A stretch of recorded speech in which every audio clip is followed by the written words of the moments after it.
Hello everyone. We are going to be starting in just 5 minutes. It's going to start at 8 o'clock.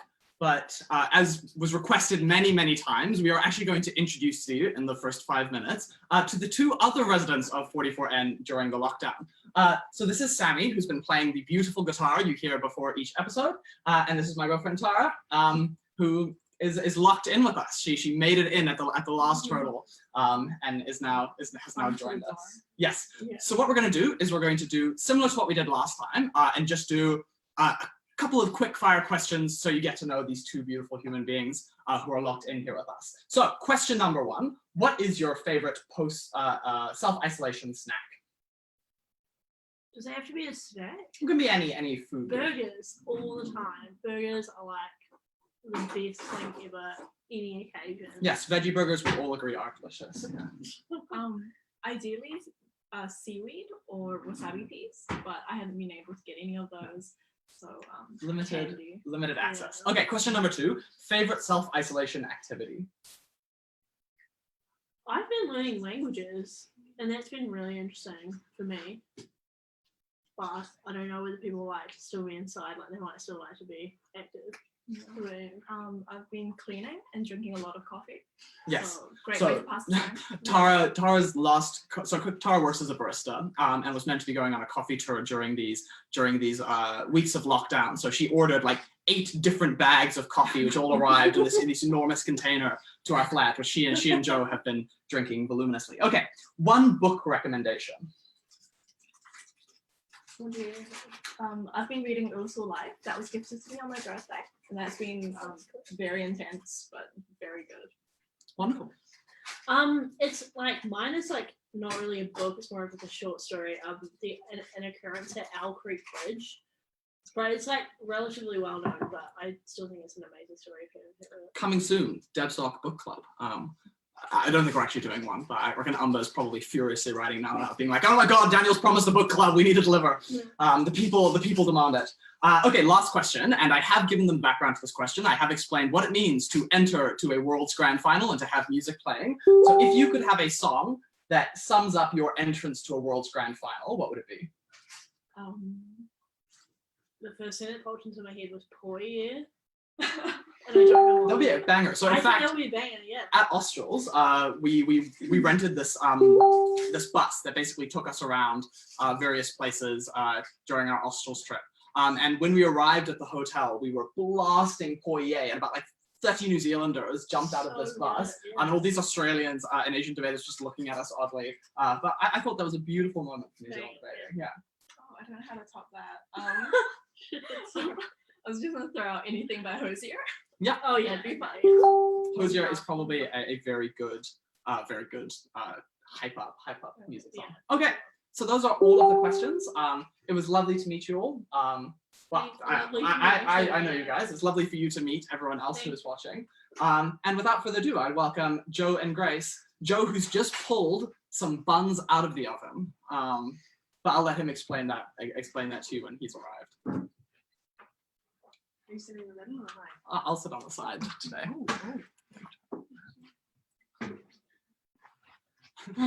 Joe has brought a bottle of whiskey to the occasion. Okay, first things first. Let's have a vibe check. How is self-isolation going for the three people who run this immersive experience? I don't like it. I want to be let out. Not a fan. But I appreciate the public health measure. I think everyone should stay inside, even if it's very miserable. And we will call the police on you if you do break the Yes. restrictions. I literally brought a bottle of whiskey to this, so Yeah. going well. No, it's okay. I mean, it grates after a while because you're kind of stuck inside and you get the samey of like the same space and the same people. And I'm lucky that my flat's like fantastic and everyone gets along really well. Aww. But obviously, like your little brain like crunches away and doesn't like being in the same space all the time. So after 4 weeks, I'll be totally crazy. And once Jacinda extends it for a few more weeks, I'll be even crazier after that. But doing well. We do a lot of flat cooking together, so we've been going through Ottolenghi recipes like wildfire.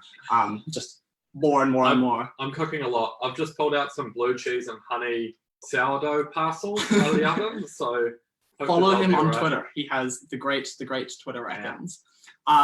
Okay, so what we'll do now is what we're doing on the pod today is we're having 2 wonderful guests joining us, Ailidh Leslie and John Brinsley Perry, to talk to us about the beautiful subject of style, which is something that is incredibly helpful to everyone who is getting into debating or wants to develop debating further on. We have a few news items that I'm just going to reactivate here. News items for what is going to be happening in the Auckland debating calendar, and in terms of what's happening at the end of this pod, which is very exciting. Not a pod, immersive experience. So firstly, if you want to call in, just flick a message to the Auckland debating, and if you're from Australia, make sure you use your +61 version, but leave out the state code that causes complications. And don't be afraid of being a repeat caller.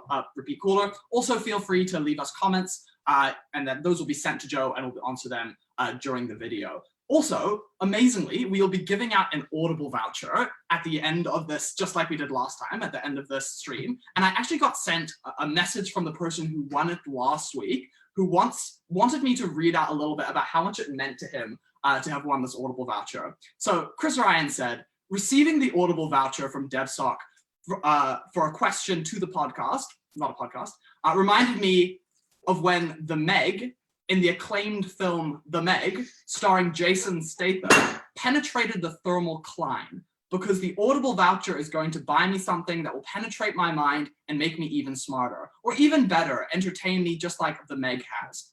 Truly, the Audible voucher is the best gift for these trying times. Hope this message finds our dear podcast host safely, despite the greater than 2 meter gap between us all. When really it's in fact because of the 2 meter gap that we feel so safe today, Chris. But thank you for sending in that message. So in terms of the news that is coming up, the first thing to note is that we have our clubs nights coming back this week. So Thursday night, DevSoc will be updating you frequently. We will all be tuning in, I'm sure, to judge or to speak. So that'll be very fun. We also have the development seminar live streams, which I'm sure you saw a couple of days ago from the beautiful balcony. That in fact, Joe really enjoyed the setup. It took us a while to get him to come back into the flat because he was just sitting out there with a I just went whiskey. out and had a whiskey and so it was lovely. Read through his books. That was quite cute. We also have Women's Development Day coming up on the 5th of April. We have the Auckland Novice Tournament, which has been rescheduled for late April, probably around the 26th, but that date may be a bit flexible. And we also have Cinnamon Scroll, and the registrations for Cinnamon Scroll, the tournament over Easter, are going live sometime this week. So it's going to be very quick. You need to get in because there might be an N-1 restriction. So make sure that you're getting in. And equally, if you're not sure what N-1 means, talk to your campus, talk to the executive from your particular debating society, and they will smooth that process Ask for an over for you. exemption. Yes. We give out exemptions all the time. For So N-1 we these don't days. we don't give Well, out exemptions people have, 'cause don't in the they? past. Yeah, so, and the last thing that I want to mention is Ailidh, one of our later guests, has been one of the driving forces behind setting up a schools debating in lockdown program where essentially students, just like we will be doing during Cinnamon Scroll or other online debating tournaments, will give students a way to continue to develop their debating skills during the lockdown.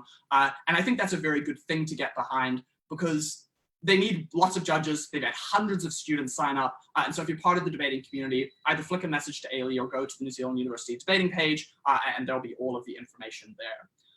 So without further ado, I think we'll jump into our discussion about style before we welcome our first guest. So the question I want to throw out to my two panelists here is, what is good style to you? What does it want to accomplish? How do you think it operates? I think that debating is about convincing people. And to convince people, you need to have analysis. But they also have to like you, to enjoy hearing you, to want to listen to that analysis. And there's some weird subconscious monkey brain thing where they just have to really vibe with you. Style is about helping them to vibe with you. It's about helping your analysis be effective in the debate. It's like the monkey brain connection. Joe? Yeah, I mean, debating's the art of persuasion, and that's logic and its presentation. I think there's a couple of things to say here. One, there is no right style. Different speakers will be persuasive using different techniques and will be more effective leaning into certain methods of style.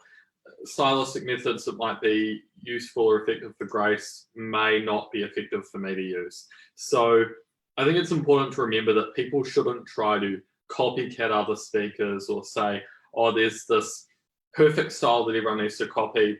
Internationally, people look at Harvard and Sydney and that kind of thing and say, oh, they're just perfect at speaking, that kind of thing. I think it's BS. Everyone can have effective style, but people need to spend quite a bit of time thinking about what effective style means for them. And that might mean leaning into certain personality traits. It might be trying to be, or being funny if you are funny, but not trying to be funny if you're not funny. Not everyone has to be funny. But I think it does take some level of intent. It takes a little bit of time for speakers to actually think about, how do I want to present myself, both in my debating career, but also in specific debates, because obviously specific debates, depending on the emotional tone, will require different things from speakers. And I think that leads very nicely into the next thing I thought would be good to chat about. Because often we think of style as something that is just quite natural to speakers, when most good speakers, and in fact, almost all speakers, will be making conscious decisions about how they present themselves, about how they grow their style. And so the question I wanted to ask was, what shifts have you two made in your debating style, both consciously and unconsciously, just as you became better debaters and it evolved? Am I going to start? I mean, when I was younger, I didn't have any style, or I had awful style. There's a difference. Oh, yeah, that's true. That's right, awful style, because I was too persistently logical in the way that I approached my debating, and I didn't think style was important. My problem was that I was being too normative in my approach in that, and that I thought that style shouldn't matter, and therefore style doesn't matter, and therefore I won't leverage that. As I got older, I became a little bit more cynical, I suppose, and thought a bit more clearly about what was required of me to be successful in debates. In terms of how I changed with my style, it was most natural for me to lean into being funny, probably midway through my career, in terms of pulling in the room. Because if you can make the whole room laugh, particularly in a break crowd, it helps a lot, like just a huge amount, because as soon as the whole room starts coming in view, the panel will consciously or subconsciously start to sympathize with you a little bit more. So I started doing that.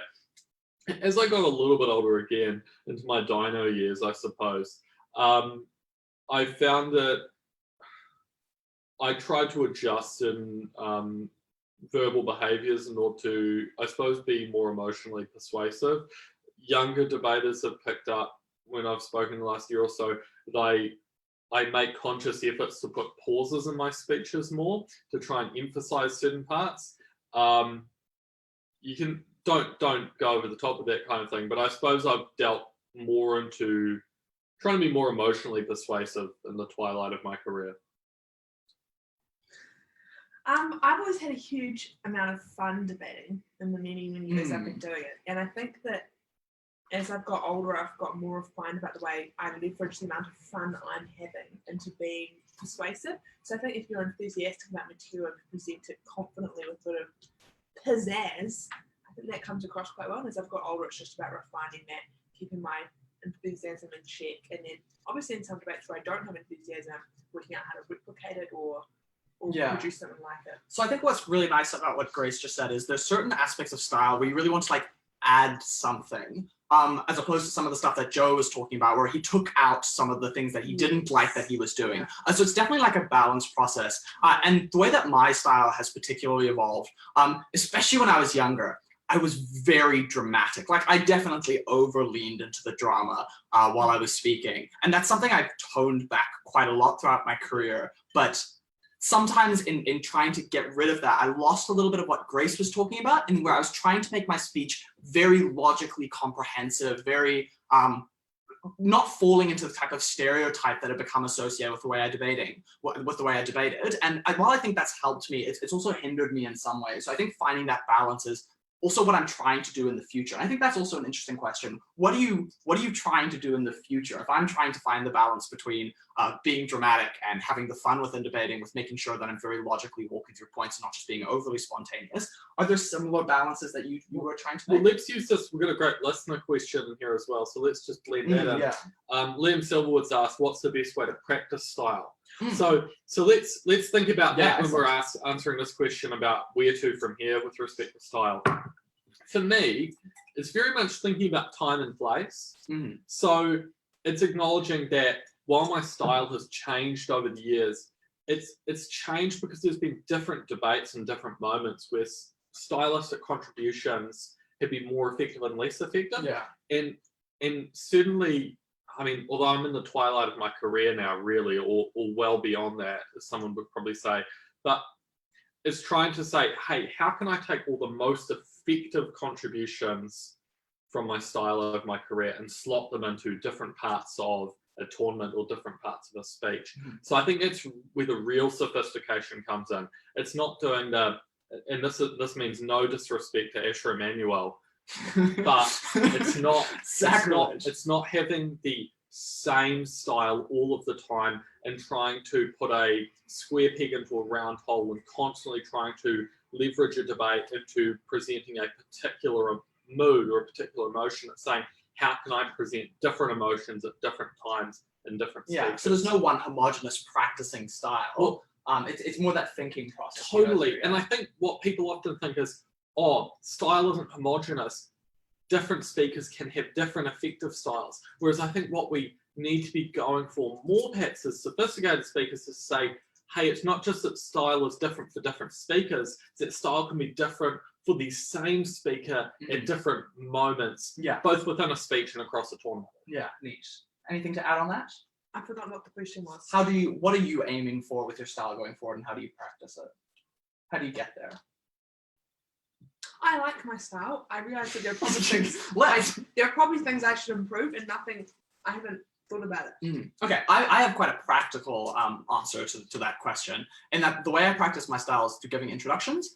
So after I give a speech, either in a practice debate or just like a practice speech, or at a tournament where I've done the speech before, I know the content of the speech, I'll often redo the introduction, trying to keep it under the 40-second point and try to capture the vibe of what that speech is. And I find that's both a helpful process for practicing skills like word efficiency and some of the stuff that comes into as like a hard debating skill, but also in the soft debating skill with being like, okay, I'm vamping here. What I really need to do is cut to the heart of the style, because often style is not just about like the words that you use. It's also about the efficiency behind that and the cut of the arguments. And so someone who has great style, someone like James Stratton from Australia, for example, when he presents arguments, the words that he uses aren't extra fluffy words on top, which is often how I used to debate, as I wanted to like pour lots of analysis. And my best tournaments are tournaments when I haven't done that, but rather it's just saying things in the like clearest, simplest way possible, never wasting any words. And that was what made, for me, his style particularly persuasive. Absolutely.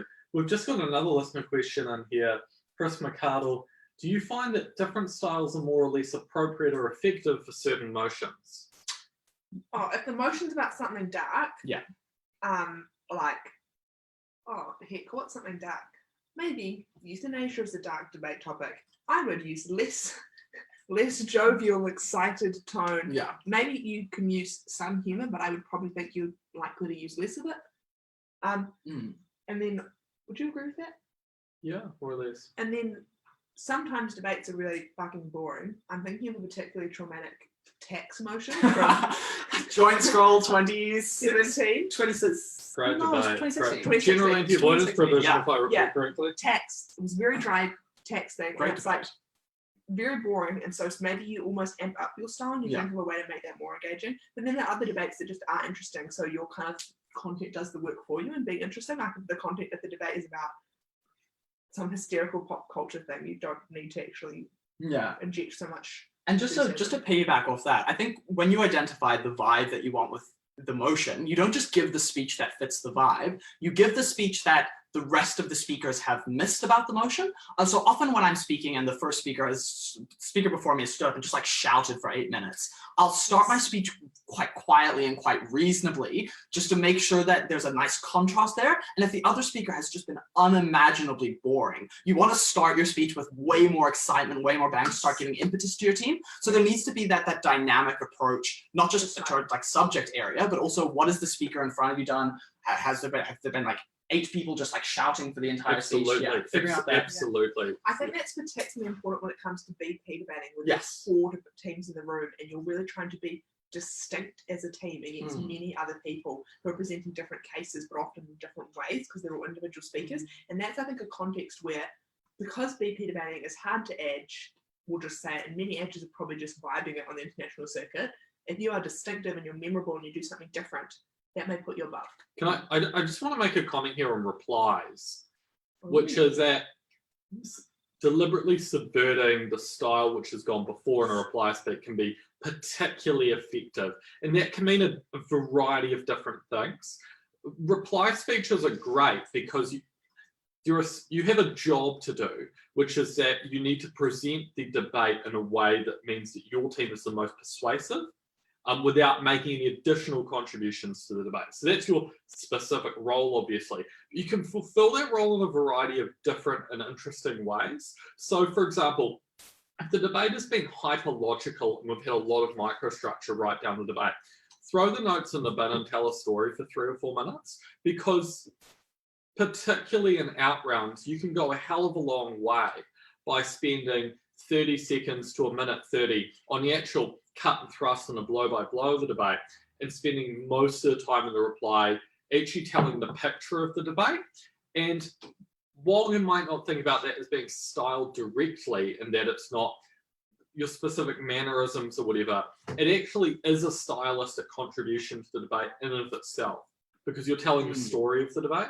Okay, so I think we've got some other things that we're going to chat about potentially later, but I'm going to welcome on our first guest now, John Brinsley Perry.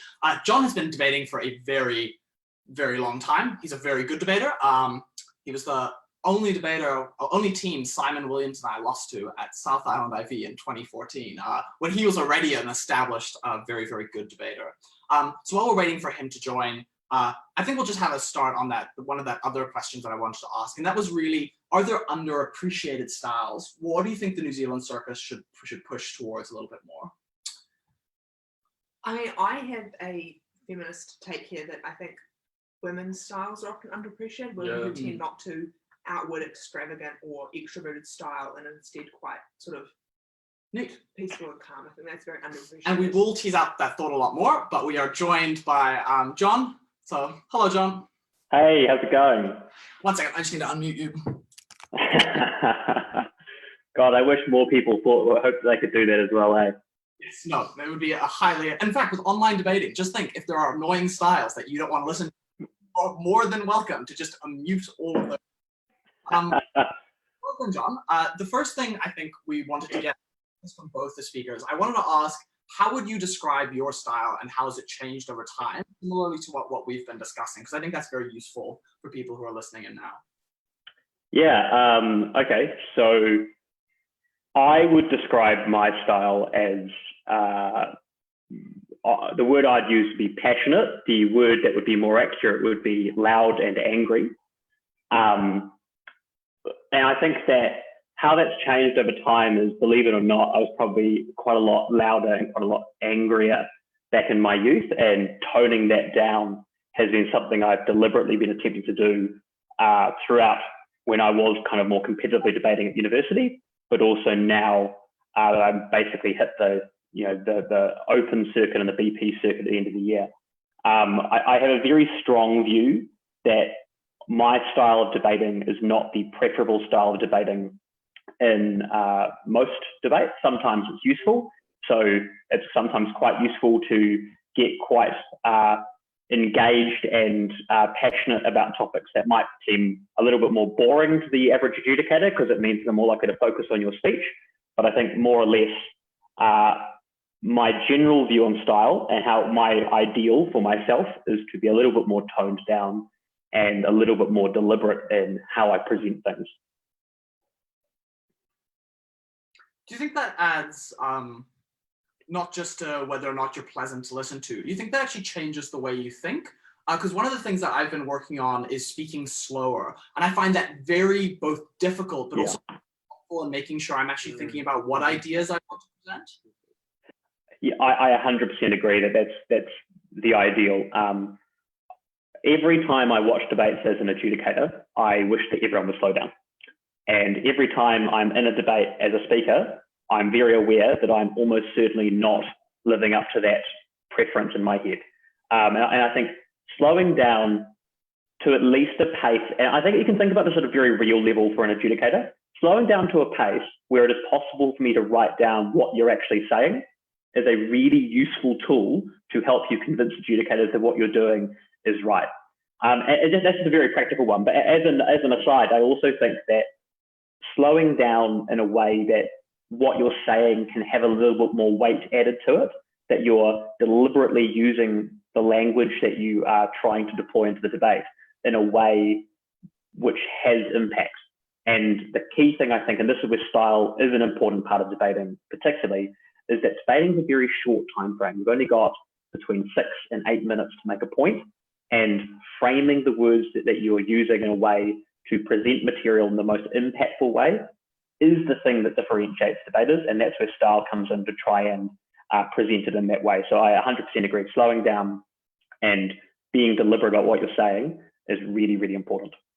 So I like the last thing you were saying particularly. And I think it pushes back a little bit on what Joe was talking about. He was talking about his style, and then he was like, oh, I came to accept that style mattered, even if I didn't think it necessarily needed to. Whereas I just think it's like the reason why we do debating rather than any other number of academic activities is because we can say things that are really beautiful. Like for me, like debating is enormously creative, right? It satisfies you in a way that other intellectual activities potentially don't, because it is that art with that science. What are your guys' vibes? I do know what you mean about the expressive nature of it being quite cool. I mean, Daniel and I disagree. That's okay. Should we go on to the next question? Yeah. This is not necessarily specific to how you give speeches, but I wanted to ask about the style of your oral adjudications. And that is something that has shifted as you became a better adjudicator. Honestly, it's probably something that I haven't thought about all that much. In fact, when you sent this question through earlier and said start thinking about this, I did, and I kind of started drawing blanks here. I think that it's a very similar point though, is that, and it's interesting because I think that my oral adjudications, I do tend to speak more deliberately and a little bit more slowly.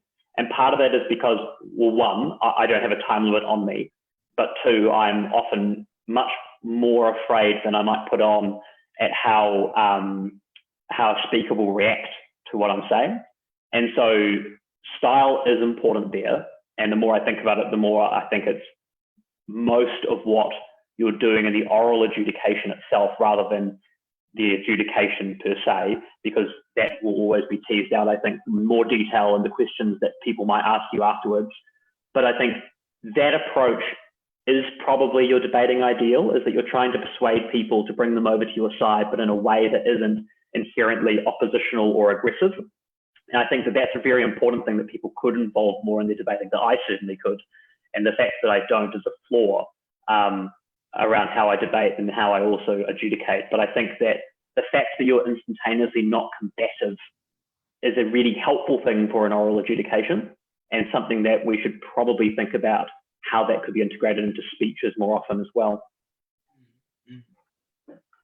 I mean, it's just the way I think about it is a good judge should deliver an oral adjudication whereby both teams in the room are persuaded by the end of that oral adjudication. So for me, it's a replication of the same skills that should turn up in a speech. That is, that a speech is about the art of persuasion that blends both style and substance.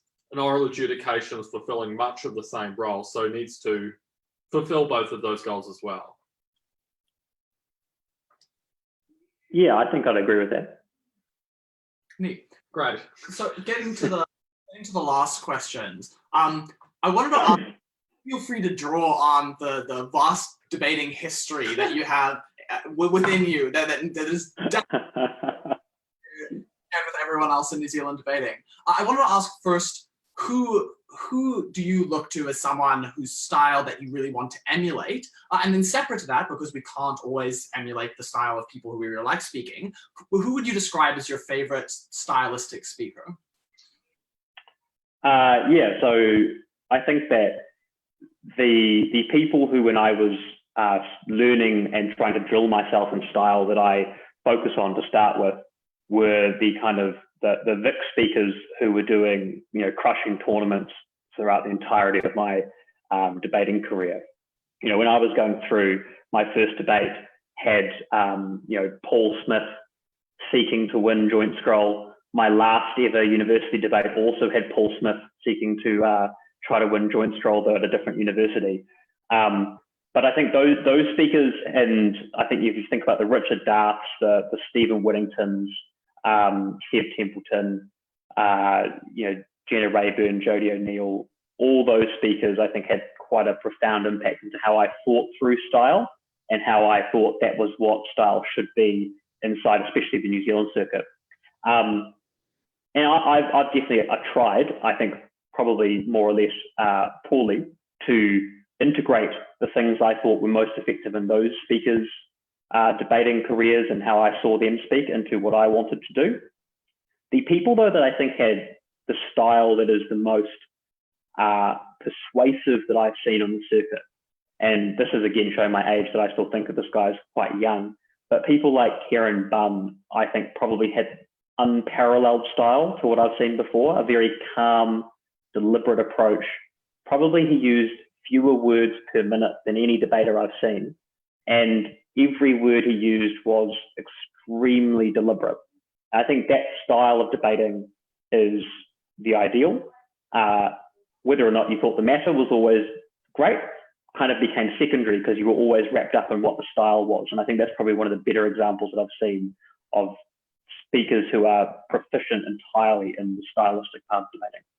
Yeah, there are definitely some speakers who get an air of legend about their style. So like Kieran Bunn or Asher Emanuel. Yeah. And yeah, I think that that's something to be cherished.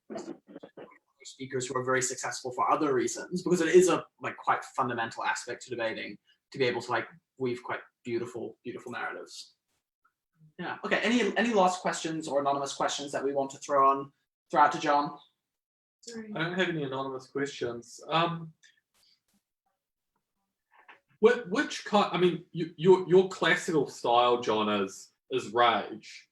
To be honest, which motions or what kinds of debates do you think lend themselves best to that stylistic contribution?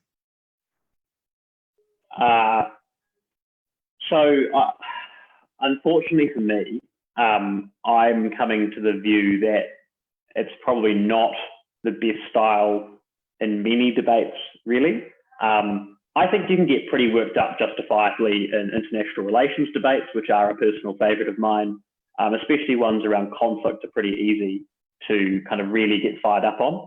One thing that I do think that my particular brand is quite good at is that you're certainly not going to forget that I've spoken in the debate. And I've been in some really boring debates, and getting up and getting really fired up about financial transaction taxes or Supreme Court decisions is a really easy way to stamp yourself in the debate. And going back to something that Grace said, it's particularly easy in BP if you sit there and you're like yelling at the other team for having a view of civil procedure that you disagree with. Now, while I think that's the advantage, I think that the style, again, isn't the preferable one, and more effective styles do exist. And having a calmer, more deliberate, and I think generally less oppositional way of debating could be more effective in those situations. Obviously, it's kind of speaker to speaker, and I've tried quite hard and have failed, I think, consistently to break out of the general brand, though I do like to think that I've toned down somewhat over the last few years. And that's saying something, but I do distinctly remember me absolutely losing the plot in some debates back when I was a wee bit younger, and thinking that while effective, it probably wasn't the kind of contribution I want to be bringing to debating. So I think there is something to watch there, which is of style, is that while some things work in some debates, I think objective view of debating and style, which is a little bit more deliberate, that it does work in most debates better. What I would say though is that if you look at international trends, the recent speakers of both Australs and Worlds, Lee Chinui and Conor O'Brien, are both very stylistically aggressive speakers. And so I think potentially New Zealand, and I've actually quite liked this about New Zealand, New Zealand's had a little bit more of a pushback towards quite aggressive styles of debating. And I'm hoping international debating is making a similar transition away stylistically. Meet. Okay. Any final thoughts you want to share with us? No, I just wanted to basically agree with what you just said there, Daniel, is that I think traditionally international debating's been a little bit less aggressive and a little bit more kind of like coming up with a zinger or something that's just, quite funny to say has been the traditional classic international style.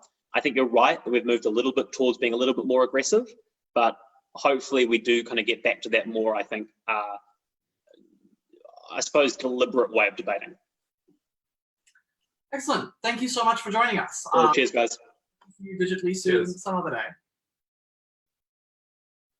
So the next person who is joining us is Ailidh Leslie from Vic. Before she jumps on, we'll give her a moment. Shall we continue that thought you were having, Grace, before John arrived, about the way in which particular underappreciated speakers and underappreciated styles are often styles that female speakers use? Not to jump in ahead of a woman, because I realise that's reasonably ironic right now, but I think we've had a really good listener question on this, which I think would be helpful to address here. Good. Can we stop the trend of telling female school speakers the only way they can have good style is by being sassy? It's 2020. I would love it for us to stop doing that. I personally will aim to not do that. Yeah. Is that helpful? I think well, but what do you think that, so in terms of female speakers being told, I have obviously never been a female speaker being told to do anything stylistically, and Ailidh has joined us, which is wonderful. So I'm not sure if she's been following specifically the discussion we were just having, but we had a listener question specifically about, Yeah, I can hear you now. we had a listener question about wanting to, I think very reasonably, stop telling young female school speakers in particular that the only way for them to have an effective style is for them to be sassy. Let's jump in right there. Your vibes on that? Firstly, it's definitely wrong, and also definitely sexist. I think firstly, like I always didn't really know where to begin with that. I used to get praised a lot when I was sassy, and also get told that I wasn't confident if I didn't kind of perform that. You might be able to hear that I sound quite like an 8-year-old girl, and that I think colours people's opinions of how confident I sound, and it definitely used to. I think the way to do that is firstly to just stop. Like if the question is, how do I stop doing that? You just recognise that you shouldn't do it and stop. And think of what are the things that you tell male speakers to do to get better or to get more confident? What are the things that you do to try to get more confident or try to be more engaging? Those things also apply to women and girls, like we're not a different species of people. And then the second thing is that just recognizing in yourself that maybe it's part of the problem is you, that you're not considering certain things to be confident and that you should reconsider that. And practical steps for judges to do that, I would say, is dedicate a period of time when you are judging to thinking at the end as you are assigning speaks, have I assigned lower speaks to the women in the room? Is that reasonable? Does that track with the contribution I actually felt they made to the debate? Like, was their team winning the debate more after they spoke than after their teammates spoke? If yes, they deserve more speaks. And like making it a conscious part of your thought process when you're giving feedback to say, have I written down great style next to the guy in the team and not the woman? If that's the case, why is that the case? Was he actually more persuasive as a result of rhetoric, or did he just sound English? Excellent. So that was a very substantive first contribution from you. So to throw you back to something a little bit more airy, how have you changed your style over the years, and how would you describe your style? I don't think that I'm like, I agree with something you were saying before, which is I think that there are two elements to style. One is like being unobtrusive in the way that you speak, and the other is like substantively adding something. I don't think that I substantively add a lot with my style, but I think that style is an important part of strategy. And the biggest change I think I've had in terms of my style is going from a much more Joe perspective that style is bad and we shouldn't care about it, to a more middle ground of recognizing that there are so many things in a debate that you can't actively prove. And there's so much of the debate that is about convincing the judge that you're reasonable and telling the truth. And there's no way to logic yourself there with a lot of things. And so style is the thing that fills the gap in that instance. And so I think the biggest change has been the thought process around style. And secondly, I just think that I'm not necessarily more confident always, but better at sounding confident in the way that people want me to sound confident. So speaking more slowly, speaking louder, having more of like a calm energy in debates is something that people tend to respond well to. And I definitely think that being more confident about my ability to win debates and judges' abilities to rate the things that I'm saying helps a lot with that. Because when I'm confident about what I'm saying, I'm not rushing to say as many things as possible in order to hope that something sticks, because I feel more confident that the thing that I am saying will stick and I can dedicate, like I don't have to say as many things. So I think, yeah. Big mood. Big mood. Nice. So I think a good follow-up question to that is, you've coached the New Zealand team, you've worked a lot with school kids, you're running the very, very cool online I'm not running it. Zach and Sam and many other people collaborating with me on our attempts to organize something. Some credit. She's the tip of the spear. Well, I mean, she's the one who sent me lots of messages about it and has been posted. She's the public face. What I'm contributing. What is your advice to students who are obviously earlier within their debating careers, on figuring out their style, helping future coaches and potentially some of the school kids listening who are trying to figure out their style? What are the steps that you when you're coaching, get them to go through? Well, the first thing is to figure out in that first category of style, are there any things that you do that are particularly obtrusive? So have somebody tell you what they are. And then there are like a variety of different things you can try. One is just being aware of it sometimes helps. So if you say like a lot in debates, that can be obtrusive. Or if you move your hands in a particular kind of way too much, that can be obtrusive. Not because those things are objectively wrong in the world to do when you normally talk, but because they distract judges from the things that you're saying. So kind of take a tally of those things and have some techniques for how to stop. One thing is like have somebody in your team hold you accountable. Maddie and I used to do this thing where we would respectively tally how many times the other person said like in a speech and then shame them at the end of that speech. And we gamified trying to get the lowest possible tally. Some other things that work are writing the word that you say a lot on a piece of paper and putting it in front of you so that you see it whilst you're debating and kind of stop. Prompts sometimes literally again on the piece of paper. So make a note that you want to really slow down when you get to your outcomes section and write slow down in big felt tip marker on that piece of paper at that point. And don't beat yourself up about the fact that you can't do it all of the time. It's actually more effective to do it only some of the time. So those practical thinking ahead, this is the point in the speech where I want to practice doing this new skill.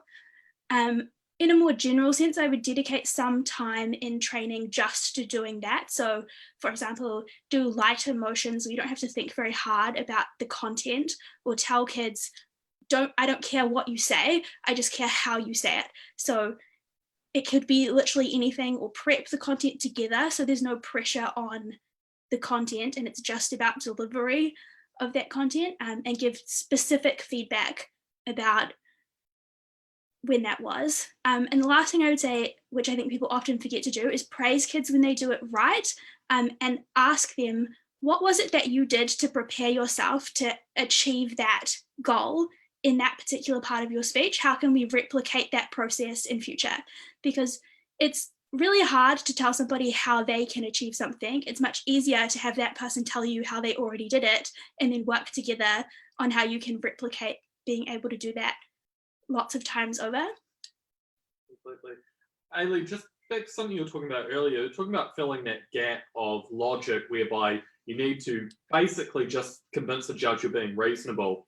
We've had an anonymous listener question and saying that, Ailidh, how do you sound so trustworthy? Because I, the speaker, I will believe basically anything you say in a debate.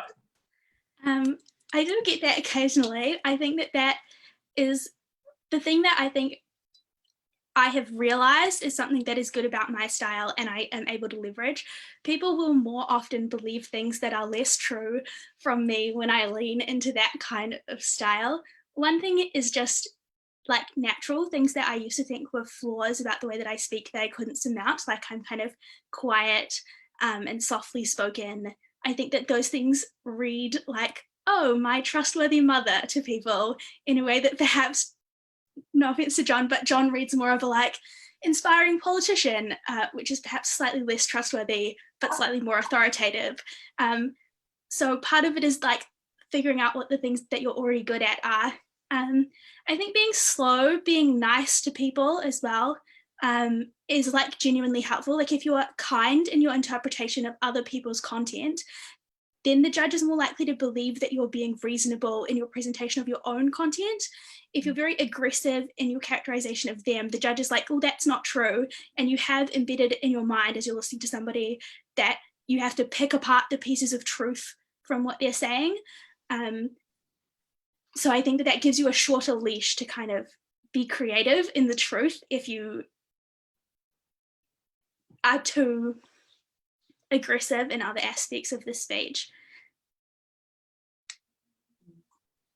I just want to come back to what you were saying about you and Maddie when you were training together. And what that made me think of is often speakers will speak slightly differently depending on who their teammates are. I know I do this a huge amount, either to balance like the teammates that I have, or because they inspire me and they make me want to do things in a slightly different way. Do you find you also have that shift, or speakers you speak stylistically particularly well with?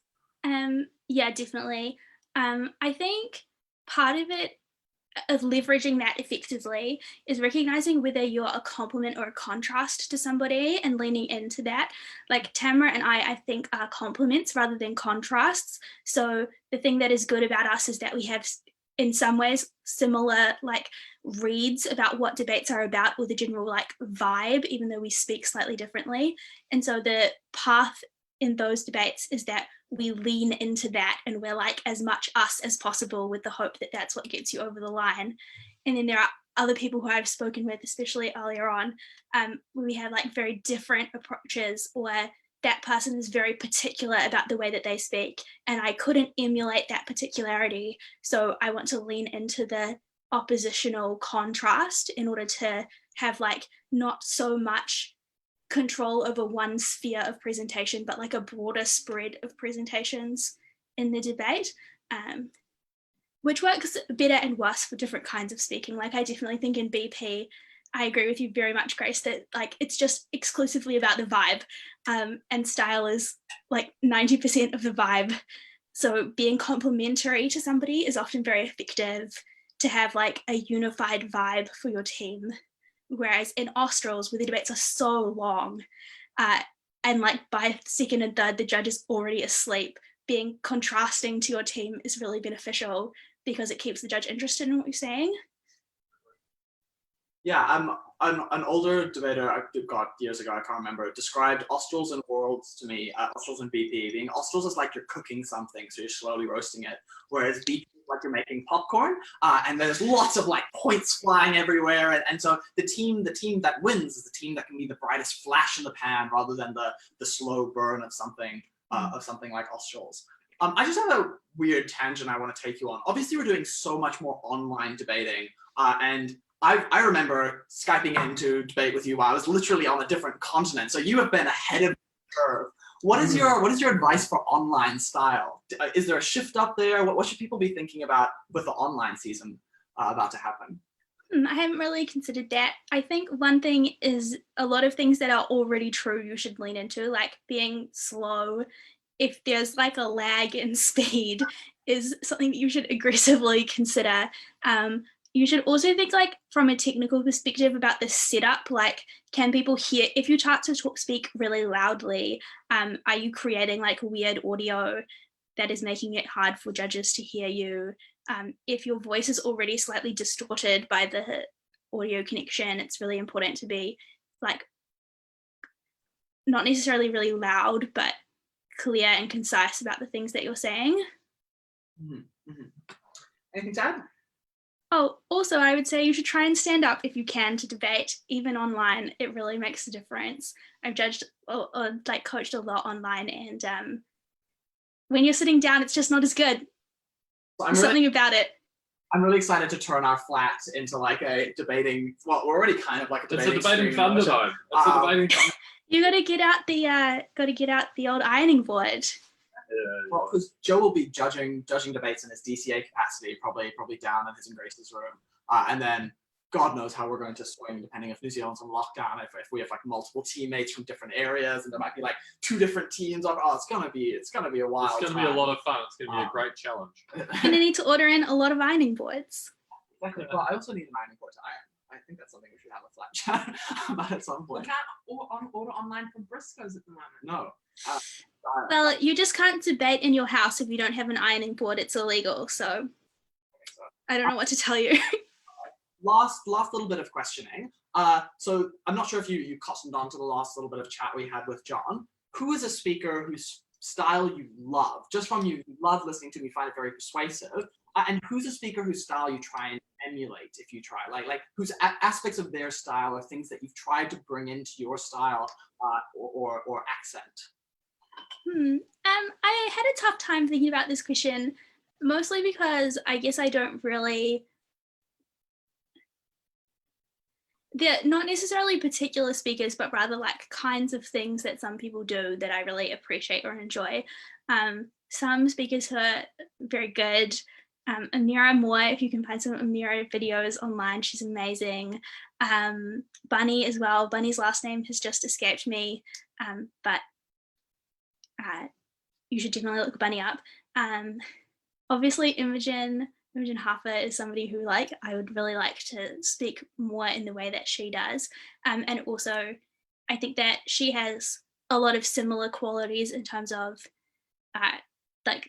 vocal presentation that I do, and so that's something that I think is good. My general feedback to people about that is not to try and find people who you like the way that they speak, but to find people who speak in a way that you speak and what is effective about the way that they present themselves. Especially when I was younger, lots of people were like, oh, learn to speak like Asha, or learn to speak like Bo Siwa. And I was like, well, I just literally could not possibly do that.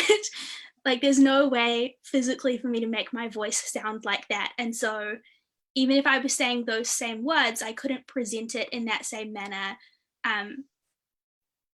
The aura is just not going to be the same. So one thing that I think is helpful for people is not to think about who inspires other people, but who is similar to you, and how do they maximize or optimize their style in a way that you could emulate?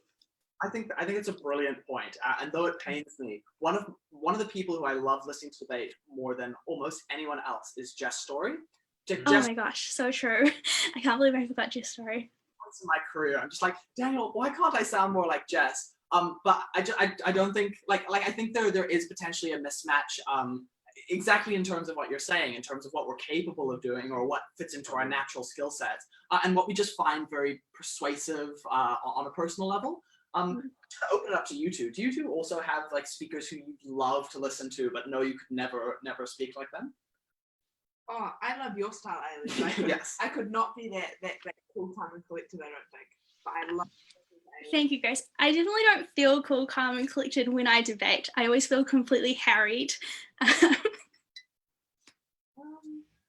quite enjoy, in the last, since Richard started working, he's taken on this approach where it's almost hyper bureaucratic approach in his speeches, where his matter almost leans into his style, where his word choice and style becomes. He just lies aggressively, but it sounds very hyper bureaucratic, and like he sounds like Sir Humphrey from Yes Minister or something, and I just would never be able to pull that off because I'm not a bureaucrat. I'm not intelligent enough, and I'm not precise enough to use the language that he uses, but I always enjoy it. Amazing. Thank you so much for joining us, Ailidh. This was an excellent discussion. Do you have any last things you'd want to leave our audience of tens of thousands of voters? If judges tell you that you don't sound confident or you speak too fast, you consistently get worse feedback on style to your male counterparts, you're valid, and it is real that people are discriminating against you. You're not crazy or making it up. Sorry, I shouldn't say crazy, but you're not like imagining that. That's real. Also, if you're judging, be aware of these things. It's really important to be aware of gender, and also other kinds of accent bias, like bias against people who speak English as a second language, is really rampant in the New Zealand circuit and in the Australasian circuit and worldwide. And you should really think hard about whether you're doing it, and not just, oh, I think that's bad, but what steps are you actually taking to make sure that you're not engaging in that? And also just other kinds of accents in New Zealand. Are you laughing at Simon Bridges memes on Twitter about his accent and then coming to debating and telling people that they sound less professional or like less confident about a topic?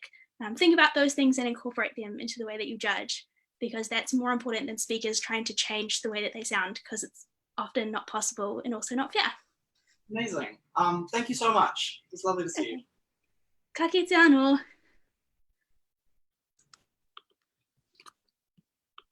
Brilliant. So we actually have quite a few callers. Oh, buzzing wow. up our Cool. lines. So how about we answer one anonymous question if we have I'll one just in see. the line, and then we can call into one of our beautiful viewers. A couple here. First one from Melissa Connolly. Is it ethical for your coaches to throw shit at you for saying right too many times in a speech? Daniel Wilson used to throw things at me. Well, actually, it's a bit out of the bag. He used to throw things like balls of paper at me for POIs, and I think it's like a balance, right? I don't know if kids. Daniel Wilson is a paragon for ethics. No, maybe not. I don't find it particularly effective. I use the shock therapy approach. You probably shouldn't shock them. Just point it out. And I really like Ailidh's comment about having another team member hold you accountable if it's something your coaches have noticed. The other thing, sorry, can I make one more comment practically? The other thing that is really valuable is actually to listen to your own speeches, by which I mean record it in some format, or even if it's just an audio recording, and listen to it back, because when you're in the moment, you really do not get a good glimpse of what you're doing. So record it and listen to it the next day or a few days after that, when you're really removed from the debate in the heat of that moment, and hear yourself. Are you like cringing when you're saying something? Is that something that does not come across well? Are you finding that you're talking really fast? Try and reflect on your own speech. Yeah. Another anonymous question before we go on to callers. How do you make the decision to use a drastically different style? For example, Grace during the 2019 Officers Files. Well, there's an assumption being made with that question there that was an active decision. I'd just like to clarify for the debating community that was not. I was just rolling with the vibes. I did not make an active decision there. Was it necessarily effective? No, we lost that final. Was it memorable? Apparently it was. So you know what? You don't get to win every final, but you do get to make a cultural impact. Didn't you also lose a round of a New Zealand Look, tournament? we've all lost out rounds and made cultural impacts along the way. That's all right. Probably all have. In terms of active decision, like I said, that was not an active decision, that final. It was a lot of fun. Yeah. It was not an active decision I made. And Eventually to our perhaps, detriment. without Grace getting angry at me later on, perhaps that's an example of where being a little more active and Yes. how you're presenting Yeah. your speech might have been effective. Talk to your teammate, like Yes. in the room if you're Yeah, if you're all right, let's not rag on me too hard. All right. Talk to your teammate. Watch the audience. What is the audience reacting to? Yeah. Wow, where are they looking confused? Where are they responding more to the other team? Is the other team, it might not be an in round or an out round. Is the judge looking engaged? Are they looking awake? Are they looking alert? Do you need to do something different in your speech to get that reaction out of them? That's how I would think making a decision. So it's cues from the judge, cues from the other team. Do they look interested in your speech? And talking to your teammates about that. Do we take a different approach? What kind of tone do you want to hear? Sometimes when you're building a case, you may be like, well, we want to really prove this thing, and we're talking about a stakeholder we think is particularly vulnerable, particularly important. Maybe you think, okay, we're trying to come across the content we're providing this debate, aimed to position us as a compassionate team looking after vulnerable people. Maybe that is a cue to introduce a more empathetic style, and it's actually something you could integrate along with your content during prep. Completely. Listen to your teammates, particularly in a tournament setting. Ask your teammates what they might have found effective about your style and your speech, and ask them what they want you to bring in future speeches. Because obviously it's difficult to police your own style, but if you can ask your teammates to be a little bit brutal and a bit honest with you, they'll tell you what's effective. Yeah. So and to give you like a practical example of that, in my Worlds team with Zach Chambers, we took quite different stylistic approaches, and we made sure that we were always talking to one another about, okay, what does the debate need at this particular moment? So it needs to be something not just you are thinking about as a speaker, but when you are like, wow, I'm giving the last whip speech, I need room to build, I need you to prevent something very reasonable and logical, so I have a springboard to jump off of in your member speech. That can really lift both of your styles if you're making sure to coordinate. Totally. Another example, a few years ago when Grace, Emily and I were at Australs together, they were quite insistent that I changed up my style for my reply speeches. And that was helpful to have that feedback from them, because obviously it improved my speech as a reply, but also the contrast improved our effectiveness as a team as a whole. Good job. Okay, we are going to go to a caller. It's so exciting. I don't know how to call this number from the Facebook chat. Copy number. Boop-a-doop-a-doop. I hope you're ready. Whoever you are.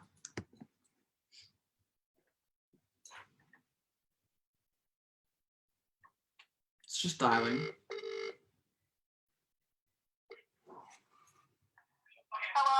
Hello. Is that Andre? Yes. Well, welcome to the show, Andre.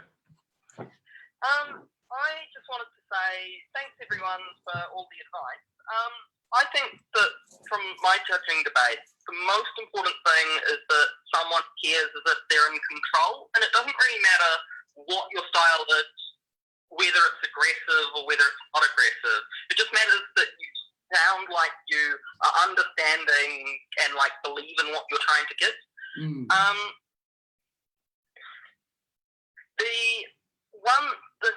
Talking about Grumpy earlier, he was the speaker on the international circuit this year that I was most impressed by their style, judging them.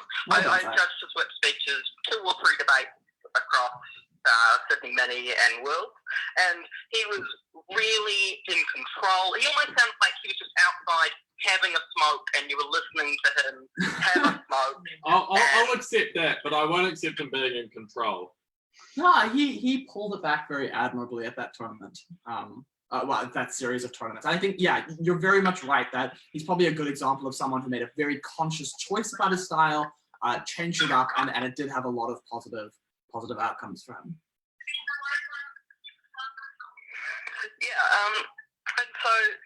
I think that Grumps was excellent across those tournaments, but also calm and measured styles, like John was saying, I think are really effective. That's my main contribution.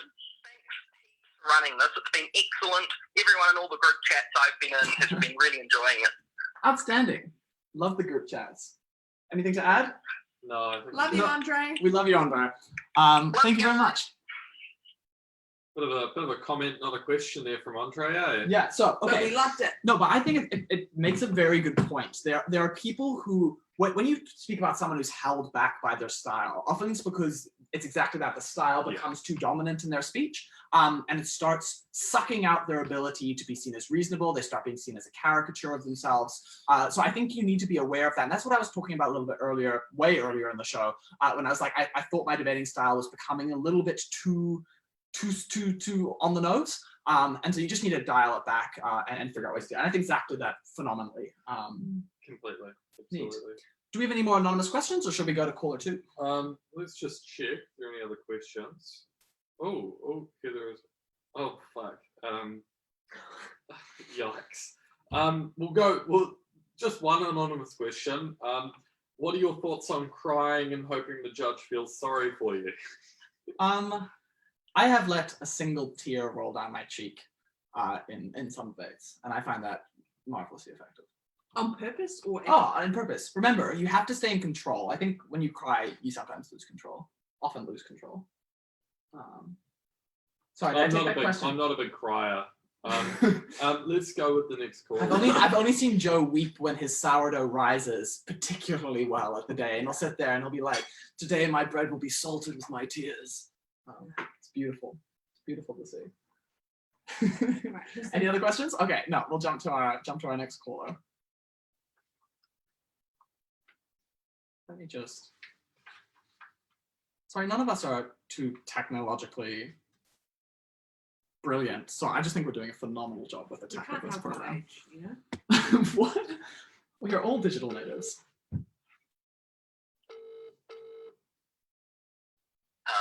Hello. Who's that? I believe it is Zach Wong. Oh, outstanding.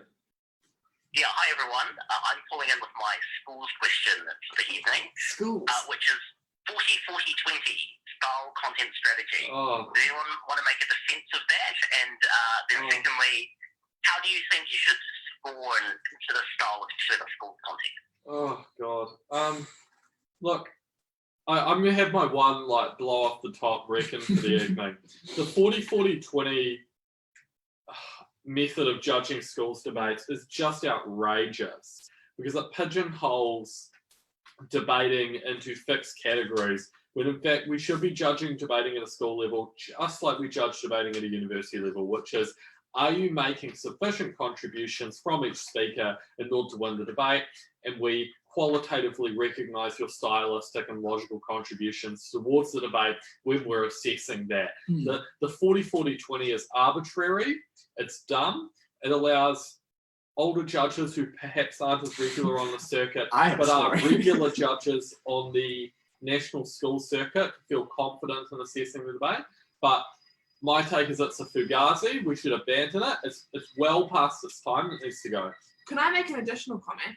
The worst part of adjudicating is the maths. So I don't know why we do that. That's such a good point. An additional level The of plus maths. minus thing. It's excruciating. I hate it. But, yeah.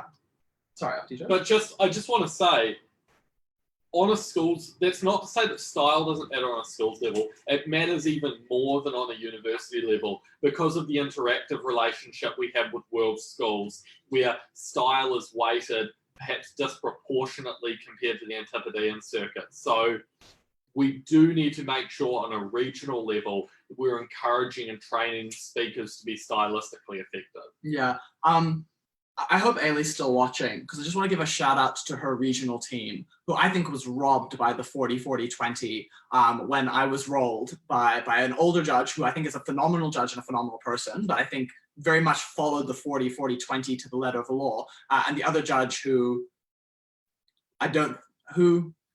who may or may not have fallen asleep during the debate. Yeah, well. So I was outraged at being rolled in this particular debate. And I think sometimes the 40-40-20 rewards teams who we as a circuit, at least at the university level, have decided should be rewarded rather than penalized for that.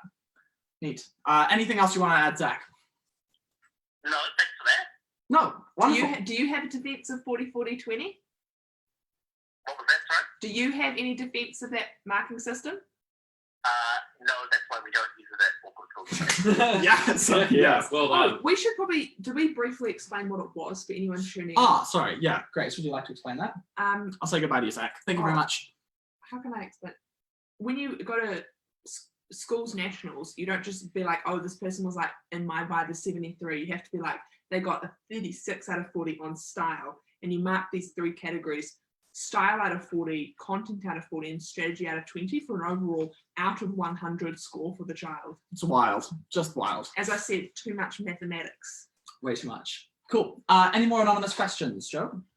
There was one about Taylor and Kanye, but I don't think we need that. I think Umber probably invented it for the call. Although, apologies to someone if the question wasn't invented. I wonder if we just go back with us some of the callers in where they got their stylistic inspiration from. I wonder if each of us kind of go through those same questions. Okay, so I can start with this one. Yeah.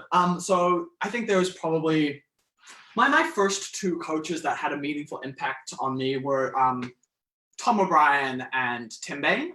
Tim Bain, both of them Canterbury speakers, who coached me in the Canterbury schools team when I was in year 13. And I think stylistically, I took things away from both of them that I think were very good. Tom very much had a flair for the dramatic, whereas Tim had exceptionally poor timing, and so I think it took me years to recover from his coaching on that. So those are 2 people who I think had a beautiful influence. And Tim is probably an example of another very reasonable speaker, who I always wanted to emulate in that. I think, for example, Jess Story, who I've already mentioned, incredible style. Not necessarily one that I felt I could emulate, but definitely had a big impact on me. And I think today, the speakers who I most want to be similar to in the way they speak are some of like the higher level Australian ones who lean more into less into like the squirreliness of some of Australian debating and the shifting sands, but some of like the really like solid stylistic Australian speakers. And who I'm thinking of there is Imogen, who Ailidh mentioned, James, who was her partner, James Stratton, for a while, and then I really like Ben Jackson's style. Ben's as well. fantastic. Fantastic. Yeah, so I watched a speech that just blew my mind. The semifinal, the semifinal, quarterfinal of Worlds this year, where just Ben gave one of the most beautiful speeches I have ever heard. Speech is fucking real. Yeah, very, very good stylistically. Some of his crispness, and potentially that's some of the stuff that you were talking about with Richard Darth, I don't necessarily think I could emulate. No. But his use of just beautiful language. Like debating should be beautiful. Debating should be a thing that makes people feel things. And I want to capture some of that. Feel vibe. good things. Feel good. Well, sometimes they should not feel bad bad things. like boredom or rage. Sometimes we should feel rage. Boredom, I agree. Unless it's the generalized avoidance rule debate, in which case you want to bore the judge into submission. Grace, whose style have you watched and appreciated or have felt inspired you? I love the art of debating. So there's many speakers who I've just loved listening to because I'm a wee nerd for the whole activity. I find it really difficult for me to pin down who I really like. I love how Jodie speaks. I love how Ailidh speaks. These people I find like fantastic. And then I think probably been a lot of inspired by teammates that I had a lot to do with. So like Emily Williams, Connor Seddon and Nick Robertson, both big inspirations like for me. We have reached a incredible day, a potentially unbelievable day, when Nick Robertson has just been cited as a inspiration for someone's style in debating. So a big shout out to Nick there. We never thought it would get to this day where you were cited as a inspiration style, but we're here. When I debated Nick in high school in the exchange between John McGlashan's and St Andrews and beat him 2 debates to 1 debate, I'll just put that out there. I think he has a unique persuasive style. I think Literally wearing some John McGlashan socks on tonight. Yeah. Very good. But yeah, Stench of failure still wafting off next ones, I think. I have to say, I think one of my weaknesses as a speaker is probably that I reflect too little on my own style. On the moment, I'm very acutely aware of it, but like after a debate, if you ask me to say what I thought was good about the speech, for me, it's just like a whirlwind of like, I could find it hard to articulate. And that's definitely something that I think going forward, I probably would like to be more actively reflective on my style after a debate. Totally. I think just on this, I think this conversation is important, particularly for younger speakers who might be watching. You know, when you're sitting and watching break rounds or you're watching high quality debates, take a moment to think about why what you're finding effective is effective. So if you're listening to a speaker and you're like, wow, that's amazing, they're blowing me away, that's great. Take a moment to think, why is what they're doing effective? What specific norms might they be subverting? How are they using structure and tone and pace? What are they doing that makes me think that's a fantastic speech? Who are your style icons? Say me. Oh, it's just, I mean, it's all the great speakers of the era when I was a tiny child, right? So, Grace. for me, the main ones I can think of are like Liv Hall, who I think has actually been outrageously ignored so far tonight. Fantastic stylistic speaker. Brilliant. Her reply speech, and I'm really showing my age here, her reply speech in the Joint Scroll 2013 final, 2013, which I believe earned her a 40, maybe not unanimously from the panel, but from a range of judges on the panel, was an outstanding speech. She was similarly fantastic in the 2014 Joint Scroll final and across that tournament. Paul Smith, fantastic, obviously been mentioned a few times tonight. Richard Darth, obviously fantastic. John has totally informed the way I think about IR debates, in particular in the way that I speak, and characterizing and focusing on particular stakeholders. It's actually okay to get angry if there's a group experiencing a genocide in Syria. It's actually okay to be angry about that because we should be angry about that. So big shout out to John, particularly on IR. And Asher, obviously. The young people watching won't be aware of Asher's speeches from back in the day, but go back, get on YouTube, find a video. The guy's fantastic. Even when John's angry, I always love listening to John. I think he is actually. Yeah. He's more persuasive than he made himself sound, calling himself angry earlier. Yeah. And I think he is emulated by some people in the modern debating. People whose like sheer force and rage is kind of breathtaking. But I think John's right to say that. I agree.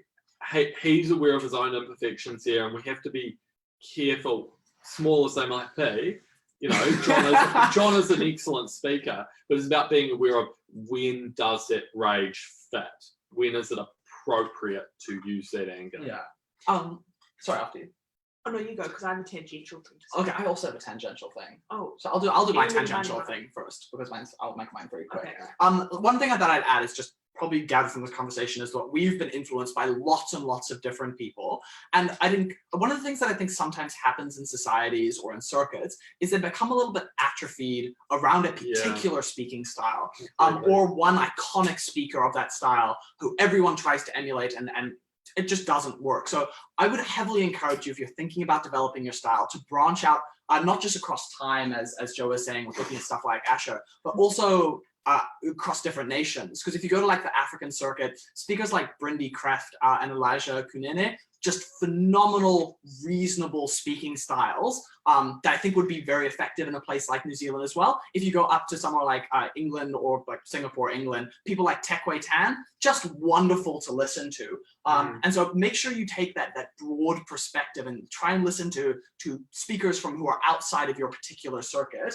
And then think about what things, not just what things you like, because some things that you like won't be effective with New Zealand judges. Think about what you think would blow New Zealand judges' minds if you were to bring them into our way of debating. Is that us? No. Yeah, tangential thought. At least we need to stop. I have a tangential thought, which I'm interested to hear what your guys' thoughts are on. I think that at schools level, we're really good at giving style feedback to kids, maybe because the 40-40-20 format forces judges at junior schools to think about those speaker styles. I think at uni debating, there's far too little feedback on style. Yeah. I don't disagree.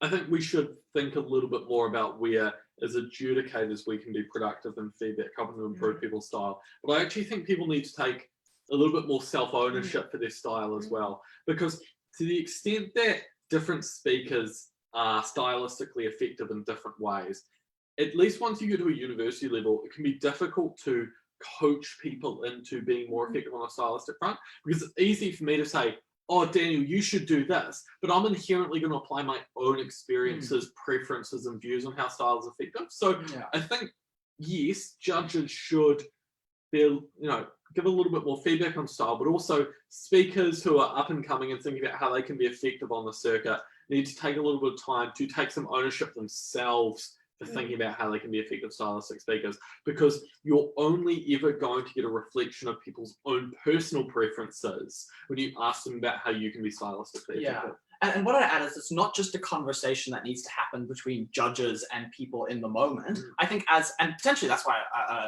a live stream like this is a little bit useful. We need to have discussions about what style means and which types of styles are effective. Because I think one thing that happens is if you get dominant speakers, especially younger people coming in, their idea of what good style should look like, not necessarily because they intuitively feel that way, but just because of the prestige that comes with these good speakers, they sometimes pick up on the bad habits of other debaters. And so we need to have conversations being like, hey, we think this person is incredibly successful, but that doesn't mean their style is optimal. And they might be incredibly successful just because they're really brilliant or really smart. And then there's a lot of underappreciated speakers stylistically who people are just like, oh, that person just does successful because they're really smart or really reasonable. But in fact, their style actually gives a huge amount to that. So like, who do you think are examples of underappreciated stylistics? Yeah, Taryn is awesome. Taryn is ground zero for this, right? So Taryn Malloy, Victoria speaker, didn't get the credit that he deserved, in my opinion, for quite a long time, because I think people pigeonholed him into being that quirky, bright guy who had a very effective style. Taryn's a hilarious guy, and thought, oh, but he's just being very funny. His points don't deserve credit. When in fact, actually, they did deserve credit. So you think it's potentially when someone becomes too pigeonholed as a particular way that we don't recognize completely. Don't get me wrong. I think Taryn, particularly in the first couple of years he was at university, he was just a classic up and coming speaker who was effective but wasn't on the level of breaking tournaments and that kind of thing. But I think there was an intermediary period there where for about a year, Taryn had gotten significantly better, but people had pigeonholed him into being continuing to just be this quirky, bright guy in debating. I think another underrated speaker stylistically is Maddie Nash. And I've debated against Maddie in a lot of debates, and it can be very frustrating to debate against her. And she pushes a lot stylistically as well, and that can be difficult to deal with. But I think she makes a lot of smart decisions that people shouldn't just be like, oh, Maddie's just brighter than everyone and has brilliant points. We need to apply that analytical lens of, okay, what stylistic choices is she making as well that can be successful? I think even if it reflects a judge's biases, I think it's really valuable to hear that. If you're constantly encountering judges who have a certain bias toward a certain style, a certain preference, I think if you want to be successful, I would want to date it. Like, I would want that information. Like, even if judges are consistently overrating, like, loud volume, I think that's low quality judging. I would still want to know that. So I think it's valuable to have style feedback. I think every judge, after a speaker has spoken, should be ready to give a piece of feedback. Here's what I liked about your style, here's what I didn't like. I think any judge on the university circuit should be able to do that for every speaker in a debate. And I think it's simple things. It's like volume. Did the volume vary? Did your tone vary? Did the tone suit the content? Were you emotive? Were you using your language deliberately or not? And I think that speakers have to be self-reflective, but often it's helpful to be able to draw on someone else's thoughts, even if you are being self-reflective, even just to know how other people are responding to you. And I think the last thing I'd add there is I think often at a very high level, judges are very wary to give feedback to good speakers because they're seen as having established style. So they don't think there's going to be much shift from there. But what I'd say is all of the things you've listed, volume, pace, pitch, making sure that things have variation, those are just basics, right? And good debaters, just like anyone else, fall back on those basics. And so if you are judging someone who is potentially a little bit intimidating, who has a very clear style, don't shy away from being like, hey, you spoke too quickly. You didn't use the range vocals in a way that was persuasive and clear. And I think a lot of good debaters would really Totally. value that feedback as well. I just want to make a point here. I feel like our worst style is often accentuated when we get quite stressed or wound up about a debate. Yeah. So I know personally when I get stressed about a particular debate, anxious about a result, feel like I'm not maybe on the level that I should be, I tend to speak faster or my style tends to break down. When in reality, if we're stressed about something, we need to make an even more persistent effort to slow down and walk through points more clearly. I think that'll help a little bit there as well. And then again, I'd say that some speakers do the opposite. When they get under those stress points, Yeah, their that's style true. comes out. So for example, 2 of the best speeches I've ever seen Amber give have been in out rounds. And so I think like, and I'm thinking a lot of the joint scroll out round that I lost to you in last year on like whether Māori MPs for Labour should criticize policies.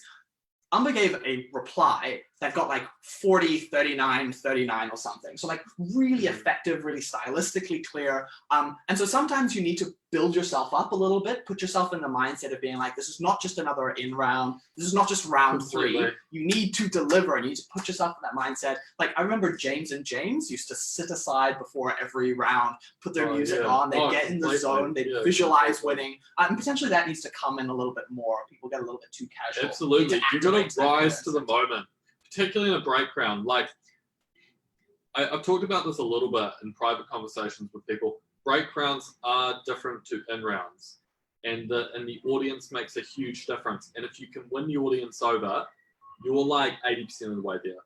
Like, it's very rare that if someone wins the audience over, they will then lose the panel. So get the audience over the line. And by the way, the reverse is true, right? If you can't be stylistically effective in an out round, but the other team can be, it becomes so much more of an uphill battle to get your team over the line. Yeah. So pull the crowd in, pull the audience in, whether it's being funny, being emotionally effective, and you'll find click, click, click, the panel will come over as well. Yeah. There's also a battle with exhaustion. I think that's a very underrated thing. If you speak to the end of a tournament, you're just buggered by that final. I mean, I don't know about you guys, but when I was at uni, it always worked well having it with the uni break because the week after a debating tournament, Just crash. I'd just crash. Nice. Any final anonymous questions for us to deal Let's with? just have a wee look. We've done our draw, so I'm going to announce that in a sec. I haven't had any anonymous questions, but Vickers has just said in the chat, playoffs, all caps. And I don't know, I think it's like sport, right?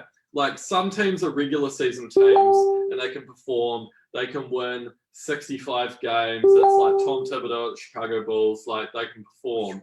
But you get to the outruns, you get to the playoffs, and it doesn't matter because, you know, Phil Jackson, Shaq and Kobe, they'll turn up whether they got like the number 1 seed in the West or not. You know, the outruns matter. Playoffs are different. Yeah.